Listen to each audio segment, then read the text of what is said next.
सरकार को चेतावनी के तौर पर कहना चाहता हूं, सरकार अपनी इस आदत में सुधार करे। क्या सरकारी पैसे पे एक ही धर्म का अधिकार है? दूसरे धर्म के धार्मिक आयोजनों पे अभी कुंभ में 7,500 करोड़ रुपए खर्च किया आपने। आप रविदास जयंती पे कितना खर्च करेंगे? आप 14 अप्रैल को डॉक्टर बाबा साहब अम्बेडकर जिनकी जय जयकार होती है, उन पे कितना खर्च करेंगे? धर्म के नाम पे धंधा और लूट नहीं होनी चाहिए सर। धन्यवाद सभापति जी। राष्ट्रपति जी के अभिभाषण पे मुझे आपने मेरी बात रखने का मौका दिया। मैं जातिगत जनगणना से शुरुआत करूंगा, जिसकी देश को जरूरत है, क्योंकि जनगणना होगी तो आंकड़े आएंगे तो जो बजट दिया जा रहा है वो सही तरह से लोगों तक पहुंच पाएगा, उस बजट का लोगों को फायदा होगा।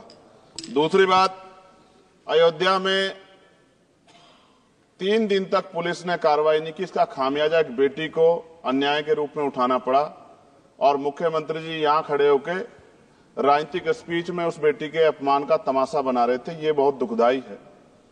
साथ साथ कुंभ में जिनकी जान गई उनको मैं श्रद्धांजलि देता हूं और मुख्यमंत्री जी को आपके माध्यम से कहता हूं कि वो सूची दे दे तो मुआवजा सब लोगों तक पहुंच जाए। बहुत अच्छी बात है। एक आईना सर मुझे दिखाना है देश भर की सरकारों को। यही बागपत के एक बच्चे ने न्याय नहीं मिला सर, आत्महत्या कर ली पार्लियामेंट के सामने, जितेंद्र ने। परभनी में बाबा साहब अम्बेडकर की स्टैचू तोड़ी गई सर, वहां सोमनाथ सूर्यवंशी को पुलिस ने मार दिया सर।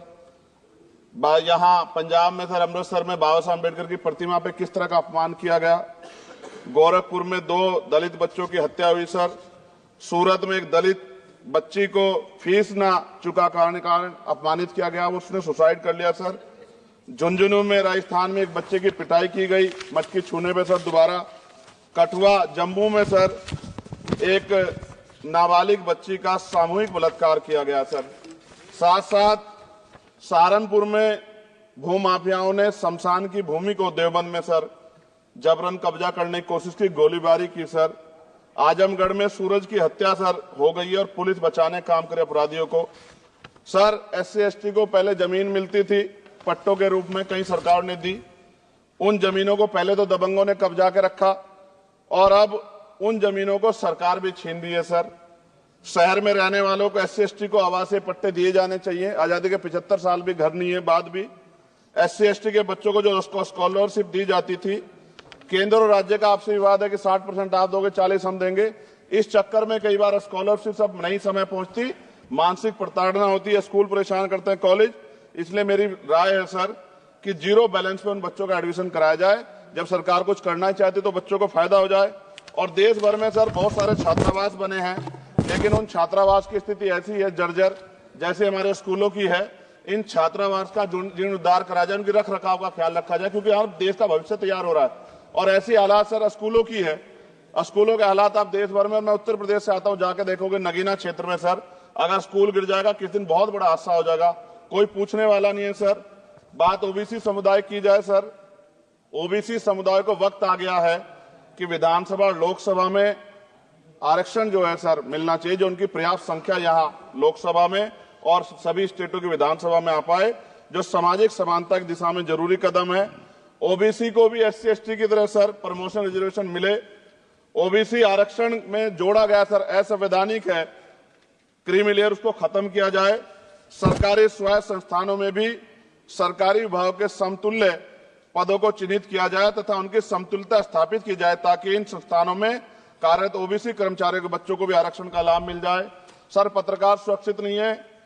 पत्रकार मुकेश चंद्राकर की सर भ्रष्टाचार के खिलाफ आवाज उठाने पर हत्या की गई सर। कौन पत्रकार ईमानदार से पत्रकारिता करेगा? किसानों को MSP की कोई लीगल गारंटी नहीं। एक बड़े किसान है दल्लेवाल जी, 69 दिन से सर जीवन और मौत के बीच आमरण अनशन पे है। क्या अब तक किसी दिन उनकी जान चल जाए? सरकार को संज्ञान लेना चाहिए। सर माइनॉरिटी की बात करूंगा, धार्मिक आस्था की बात है। हम तो सभी का सम्मान करते हैं क्योंकि हमने शपथ ली है, हम संविधान को मानने वाले लोग हैं। लेकिन सर बड़ौत में भगवान आदित्यनाथ निर्वाण लड्डू पर्व के दौरान दुर्घटना हुई, 8 लोगों की जान चली गई, श्रद्धालुओं की 75 घायल है। सरकार ने संज्ञान नहीं लिया। अयोध्या की तरह उनको मुआवजा दे देते तो उनके मन में भी जो माइनॉरिटी है पीड़ा जो है वो खत्म हो जाती। न्यायालय द्वारा पारित आदेश के बावजूद जैन समाज को जैन महातीर्थ गिरनार जूनागढ़ गुजरात पे पूजा करने रोका जाए, जो उनके मौलिक अधिकार का उल्लंघन है सर।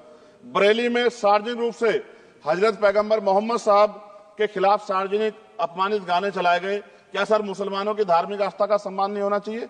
उनका भी तो आजादी में योगदान है। और इनको अपराधियों किसका संरक्षण है कि खुलेआम इस तरह गाने बजा के अपमानित कर रहे हैं? संभल की हिंसा में सर 74 लोगों की गिरफ्तारी हुई है और वहां के मुस्लिम डर के साए में है। सरकार बेगुनाहों की गिरफ्तारी बंद करे। महाराष्ट्र में सर चंद्रपुर जिला पड़ता है, मैं अभी गया था, तालुका चिमूर में ताडोबा फॉरेस्ट में संग्रामगिरी पहाड़ पर बौद्ध स्थल है सर, बहुत पुराना। वहां बौद्ध भिक्षु को सरकार बिजली नहीं देती, रास्ता नहीं देती और इतनी बुरी हालात में उनकी धार्मिक आस्था क्या है सर? तथागत बुद्ध के ज्ञान स्थली होने के कारण बोध गया में बौद्ध धर्म के अनुयायियों के लिए जो बहुत महत्वपूर्ण स्थल है सर, इस स्थल पर अवैध कब्जा हटवाकर बौद्ध धर्म के अनुयायियों को सौंपा जाए। उनमें बड़ी चिंता, देश विदेश से लोग आते हैं, तो यहाँ हमारे देश की छवि भी खराब हो रही है। और अभी 12 फरवरी को सदगुरु रविदास जी महाराज की जयंती है और 14 अप्रैल को बाबा साहब अम्बेडकर की, 11 अप्रैल को राष्ट्रपिता ज्योतिबा फुले। इनको मानने वाले लोग नए कार्यक्रम करना चाहते हैं। अभी जिस विचार की सरकार है सर, वो तो कोई कार्यक्रम कर लें, लेकिन अगर ये कार्यक्रम करना चाहते हैं तो इनको कोई छूट नहीं है और नई परमिशन नहीं मिल रही। खत्म करूंगा सर, अंत में थोड़ा सा और रह गया सर, इसको खत्म करूंगा। लेकिन सर मैं जानना चाहता हूं, क्या सरकारी पैसे पे एक ही धर्म का अधिकार है? दूसरे धर्म के धार्मिक आयोजनों पे अभी कुंभ में 7,500 करोड़ रुपए खर्च किया आपने। आप रविदास जयंती पे कितना खर्च करेंगे? आप 14 अप्रैल को डॉक्टर बाबा साहब अम्बेडकर जिनकी जय जयकार होती है, उन पे कितना खर्च करेंगे? और उनके विचारों को आगे बढ़ाने के लिए आप क्या सहयोग करेंगे? ये सवाल बहुत बड़ा है। और अंत में सर मुझे आपसे, आपके माध्यम से सरकारों को कहना है सर, क्या इस देश से दलितों, मुसलमानों, पिछड़ों, आदिवासियों को निकाल देना चाहती है सरकार? जिस तरह से उनके अधिकारों को, स्कॉलरशिप को, उनकी पढ़ाई को, हेल्थ सिस्टम में कोई पैसा नहीं खर्च हो रहा है, क्या उनको निकाल के इस देश को ऐसा देश बनाना चाहते हैं जहां कुछ ही धर्म के लोग रहेंगे? सर मैं ये कहना चाहता हूं, देश सबका है और अगर सरकार ये तय करके बैठ गई कि वो दलितों, मुसलमानों को, पिछड़ों को, आदिवासियों को निकाल देगी, तो सर ये संभव नहीं। इतनी बड़ी आबादी है, हम अम्बेडकरवादी लोग उनके पक्ष में खड़े हैं क्योंकि हमने शपथ ली है कि हम हर व्यक्ति का संरक्षण करेंगे। और मैं आपके माध्यम से सरकार को चेतावनी के तौर पर कहना चाहता हूं, सरकार अपनी इस आदत में सुधार करे, वरना इसके परिणाम सड़कों में बहुत भारी होंगे। अगर मुसलमानों को, दलितों को आप लोग निकालने के बारे में सोचोगे और उनकी धार्मिक आस्था का अपमान करोगे तो ये हम लोग किसी कीमत पे बर्दाश्त नहीं करेंगे। मैं आपका धन्यवाद करूंगा सर, लेकिन साथ साथ मैं ये भी कहूंगा सर, और सर खत्म कर रहा हूं सर, 10 सेकंड में खत्म कर रहा हूं सर, आप आदेश करेंगे तो खत्म कर दूंगा। खत्म कर दीजिए, एक सेंटेंस बोलिए। 10 सेकंड में खत्म कर दूं सर? एक सेंटेंस में 10 सेकंड ही आएगा, बोलिए। सर मैं बस ये कहना चाहता हूं कि सरकार सभी का ध्यान रखे और उनमें भी गरीबों का ज्यादा ध्यान रखे, क्योंकि सर अभी जेब कटाई हुई 2800 रुपए का टिकट है सर इलाहाबाद का, 56,000 रुपए का था सर। मैंने मंत्री जी से कहा, तब जाके उन्होंने संज्ञान लिया, तब आधे रेट हुए। इसलिए कह रहा हूं, धर्म के नाम पे धंधा और लूट नहीं होनी चाहिए सर, इसकी जिम्मेदारी सरकार की। धन्यवाद सर।